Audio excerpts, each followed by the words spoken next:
Hey, you guys, I'm back. This is Save Time with Tori, and I'm back with another video. I actually made it to Walmart today. I'm in the parking lot, chilling, whatnot. So, decided to bring you guys some content. If you've already noticed, I'm pretty sure you have. Today's topic is going to be about trauma bonds, and I'm pretty sure most people pretty much already know what this is. They've heard it, or they more likely you've been through it to some degree. But today we're gonna touch on that. But for those of you guys who don't really know what that means or kind of what it is, it's basically a bond that is brought on by trauma, hence the name trauma bond. So basically, you guys, you met each other at a difficult time in your life. Either one or both of you guys were going through something, and then you kind of develop a relationship or friendship or some type of bond, while you were making your way through this crisis of whatever it may be. It could be like a death of the family, it could be like a breakup, divorce, or maybe something traumatic happened in your life, a car accident, or just traumatic trauma, hence the word trauma bond. Whatever trauma, what I'm saying, one or both parties you know are experiencing, this is what I'm talking about. But it messes with your head, like, and you're blind to the truth because you've been with this person so long, and you guys came together through strife and drama and things like that. So you kind of feel guilty for you know leaving this person if for whatever reason you feel like you don't really want to be with this person anymore, if you don't really want to deal with them, or if you don't want to like do the same stuff that you used to do before you started feeling this way. It gives you like a false sense of loyalty, like you feel like you have to do certain things because I guess you used to do them, or you feel like if you don't do it, like this person will get mad or fall into some type of like deep depression, or slide back into their old ways. Maybe you were dealing with maybe their trauma was like drugs, or whatever, vices, and then you feel like if you was to disappear, that they would start backsliding and basically run their life into the ground type shit. But which in turn makes you suffer through pretty much anything that they put you through, like whatever fuck shit that they're doing, you feel obligated to stay around because you feel responsible for this person's future and well-being. But some people are meant to be in your life for a season. They're not really meant to like be your be with you until the end. Just like you have friends in elementary, and then you make it to middle school, and then they start acting shady and shit. And then even if they make it through middle school with you, they high school freshman year they might start acting strange because they get around the seniors and the cool kids and things like that. And then their heads start swelling up and they want to fit in, so they start doing a whole lot of crazy nonsense to to try to blend in with everybody else. And meanwhile they cut you off, they basically outgrew you. So kind of like that. So they're not really meant, your elementary school friends are just that. So like when you graduate to the middle school, the setup is completely different. The kids have grown up a little bit. They're you know kind of like, what's the word I'm looking for, they're discovering their personalities and their individuality. And so they're not really on the same type of time that they were in this other grade. And a lot of people grow up too fast, also. So you might make the middle school, and then there's a bunch of kids there that were pretty much raised wrong, or maybe influenced by the wrong people. And they end up doing a bunch of you know stuff they ain't got no business doing as children. But that was just an example. But the point is that, everybody's not meant to be with you from start to finish. So, you're going to change friends, throughout your lifetime. You're going to change like a bunch of people. You're going to change coworkers, when you change jobs. You're going to change neighbors if you move. So, it's just kind of like a circle of life type thing, like let them come and let them go. And, that's just, the circle of life. But the point is that, when their season is up, it's up. Like, you can do what you can, whatever. But like this hardcore, die hard, like attitude, towards a person that, you know, I don't know, like you shouldn't. I'm not saying like run off and leave motherfuckers like hanging and things like that, but you got to understand, when it's time, you'll know, like when a person's, place in your life, when it's time for them to exit stage left, you'll start to notice like strange things start happening. Like, you won't agree on the same things anymore. You won't be motivated to spend time with them as much as before. Like, it's just a lot of clashing. You'll notice things aren't flowing like they used to. And, that's pretty much your cue to, move on with your life. But, I mean, people switch up over the years as well, like they might find somebody new because, like I said, you met them at a time to where there was trauma happening and things like that, and so you happen to be like a shoulder to cry on, and a person to soothe them, and and nurse them back to health. But whenever they get back to health, or maybe they ain't even got to be all the way back to health, once they're like stabilized to a certain degree, and they see somebody else that's trauma free. No, your camera didn't freeze. Yeah, motherfuckers will run off and leave you. Like, no, at first they'll be telling, oh, whatever, whatever, because you both are going through some shit, or maybe it's just one person. I don't know. But then, once they, like I said, stabilize, they're not like flying off the handle and stuff anymore. And then, they could possibly run into somebody who's, doesn't really have no, problems. They're like living carefree and things like that. They don't have all that, emotional baggage and stuff. So now they're looking at you like, this person over here don't know me. They don't really know all the, my dirty secrets and all of my flaws and everything. So I can like show up, in this relationship as a fresh new person, and and I can just brush all this shit to the side and they'll never know, and I can just be I can just use this as a fresh start versus with this person over here, which is you. She already know, or he, or switch the roles around if you need to. But this person kind of already like got this stigma on me because they saw me using heroin or something. They saw me bawling and boohoo crying. They saw me at my lowest basically.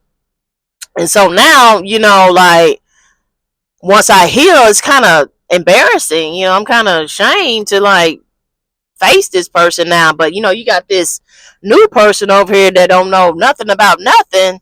And so, in their head, they're thinking it's probably easier just to move on and just start from scratch after you've already done all the motherfucking healing work for this motherfucker. Like, go check out my other video, the ride or die. This is an example of a ride or die type shit. Like you've done all this stuff to help this person persevere and to make it to the promised land and find God, and to basically get their life back on track. And then as soon as you're healthy enough to stand on your own 2 feet, now you want to just switch up the game entirely. Like, yeah, like that ride or die shit is something serious. But anyway, I got my handy dandy notebook today, so if you see me looking down, that's probably what I'm looking at. But anyway, like that ride or die shit is kind of very sticky because like a lot of people don't play by the rules. Only the the empath and the person with the biggest heart is actually the one that's feeling guilty about leaving, and the one that's sticking bottom through thick and thin. This person could be stealing from them. What I'm saying? They could be treating them all types of ways, but this trauma bond is kind of forcing you to, well, it's not really forcing you to do anything, honestly, but it's kind of dictating the way that you move, because you're still trying to play your part in this relationship. But why would you suffer through bullshit anyway? Like, trauma bond or not, like, if a person is like doing too much or treating you bad, like, it's just time to go. Like, I don't give a damn what we've been through. I don't give a fuck what type of memories we got. I don't give a fuck. Like, if it's shit ain't right, it ain't right. If they out here selling drugs and shit, and like, well, I gotta stay by his side because I'm all he got, and all this, like, you going to jail for some fuck shit. Like, I ain't going to jail for no goddamn body. You out here slanging shit, and you want me to like turn a blind eye to this shit, and then when the shit go down and you go to jail, then I'm left out here without, what I'm saying, a person, a spouse, or whatever you want to call your boyfriend, girlfriend. Like, now I'm out here by myself, and you're in jail, possibly turning, gay and shit and whatnot. Like, and then I'm out here by myself, and then if I'm dumb enough, no, the camera didn't freeze. If you're dumb enough to sit around and wait on this man to get out, like, you're wasting years of your life, and then he might get out and decide that he don't even want you no more. Like you're just gambling at this point. So if they're cheating on you, oh well, he didn't mean it, or he said he's gonna change, and he's out here just dragging you through the mud. But just because y'all been together 5, 6, 7 years, or what I'm saying, he has mommy daddy issues or whatever type of issues this motherfucker got, what I'm saying, like, you want to stay around because of whatever reason, like, that's really not a smart idea. Because, like, if you're not happy for, he's beating on you, and you're trying to excuse it for, well, as a child, what I well, yeah, I don't give a fuck. Like, I give a fuck, but I don't give a fuck. Like, you can't bring your personal issues and your, what I'm saying, your trauma to me. What I'm saying? I can only fix so much. I can encourage you. I can,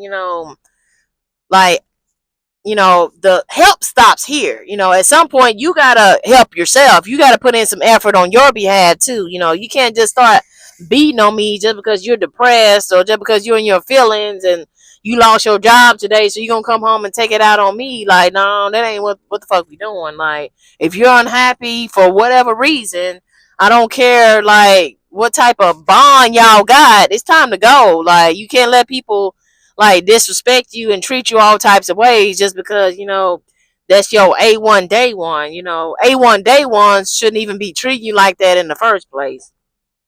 But if you sense this is not your idea of relationship, just leave. You can detach if if it's hard for you to, like, just go cold turkey. Just, like, slowly start pulling back and spending less time, and calls should be at a minimum, and just gradually start to live your life alone and without them. I mean, if you got it in you, what I'm saying, you can just go cold turkey. But a lot of people that that trauma bond kind of is a doozy. You spent 10 years with this person, and then all of a sudden, oh, you know it's over. Like, I get it. So if you got to slowly detach and pull back, and kind of rearrange your life as a single person, then you can do that too. But don't just sit around and, like, what I'm saying, just take it and take it and take it out of loyalty. I ain't, I'm gonna be there for you, do whatever. Yeah, that's fine and dandy, but like I said, as long as this other person is reciprocating this energy, and you're actually thriving throughout the process, not this person is elevating and you're actually going south because the way they're treating you and things like that.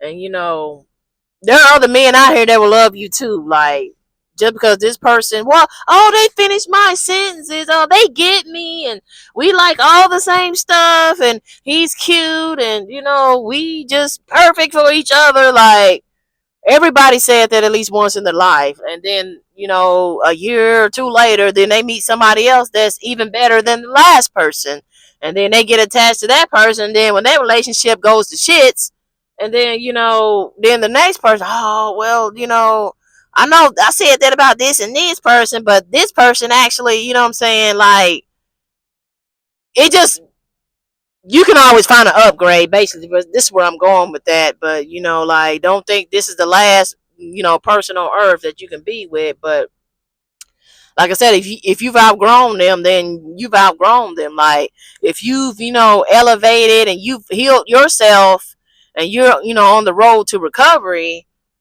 and this person is still vibrating on a lower frequency, then, like, at some point you guys are going to start fighting. Like, you're going to start arguing because you're on the positive side. You're upbeat, and you're now looking at life on the bright side, because like I said, you're moving out of this trauma state. But the other person, if they're not, what I'm saying, making too much progress, and they're still down here, and you're slowly climbing out of this hole, but they're not trying, or maybe they are trying but it's not working, or whatever the fucking case may be. If you outgrow this person, you're gonna start, like, your opinions are gonna start to clash. The way you move, the way the things you're interested in, like, it's like vibrating on two different frequencies, and it's gonna cause problems after a while. It, like, I don't know, but don't force nothing just because in the past it was so this and it was so that, and they were consoling you and holding you, and you were just doing all this stuff. But at some point, like, if you've outgrown this person, then you've outgrown this person. Like, stop, don't bring yourself back down to a level to try to match them, because first of all, who the hell wants to come down? Like, they need to come up and meet you where you are, because that's where the hell you're supposed to be at anyway. So if you gotta like I said, downplay yourself to try to make them feel comfortable and things like that, then that's a sign that you on a whole nother level, and they can't keep up. So it's up to you whether or not you want to continue on and try to wait on this person to you know meet you where you are. But but I don't know, the point is that, like, don't stick around with somebody who's, like, not on your level anymore. Like I said, I'm not saying run off and leave people in the mud and things like that, but you can kind of tell when a person is, like, trying, and they're putting effort towards a better life. Nobody's putting effort towards a better life out here slanging dope and not going to work, and things like that. That's not evolving. That's like some fuck shit that they want you to stick around and be a part of, and things like that. I mean, it ain't just drugs. It's like cheating, and abuse, and disrespect, and just any type of negative connotation to where this relationship feels, it doesn't feel good, basically. So at that point, I don't care what type of bond trauma to the bond. I don't give a damn what hell happened in the past, or what type of memories. You can say them memories, for the damn photo book, and that's it. But you can't tie yourself to somebody who, what I'm saying, that's not for you. Their season might be up, and you're just gonna have to take that shit with a grain of salt and wish them well. And like I said, if you want to, you can be like a little supporting system on the side, but that's if they're not doing too much. Like, if they're doing too much to where it's, you're in harm's way, in any way, shape, or form, then you might have to cut off the little side, go gadget go. You might have to cancel that shit if you're in jeopardy of getting hurt, going to jail, or risking your happiness, you going into depression and things like that. So sometimes you gotta charge the shit to the game. Like, I don't care what happened in the past. This is today, and if you're not willing to match my energy, then I mean, like, I ain't got nothing to do with that. But that's my video for today, cause I really want to touch on this because, like, there's no this is another epidemic as well. Like, people get in these long term relationships or situationships. Sometimes not even a relationship; it's a damn situationship. You can't even call this person your man or woman or whatever. But and y'all go through something traumatic together, and you kind of feed off of each other and just try to get better, and then one person ends up basically outperforming the other person, and then the other person is still stuck in the mud, and then you might try to reach out a hand, but sometimes the other person then already gave up. There's not a whole lot you can do, or sometimes they're trying but it's not good enough, or sometimes, like, they might be happy in the situation. They might like all the attention and the woe was me. There are some people out there that love, like, the attention, so they'll do anything to cause a scene just so people can pay them some attention. But anyway, no matter the bond, if it's not serving you anymore, it's time to exit stage left. But anyway, this is Save Time with Tori, and I do what? I save you time from the bullshit. Okay, bye.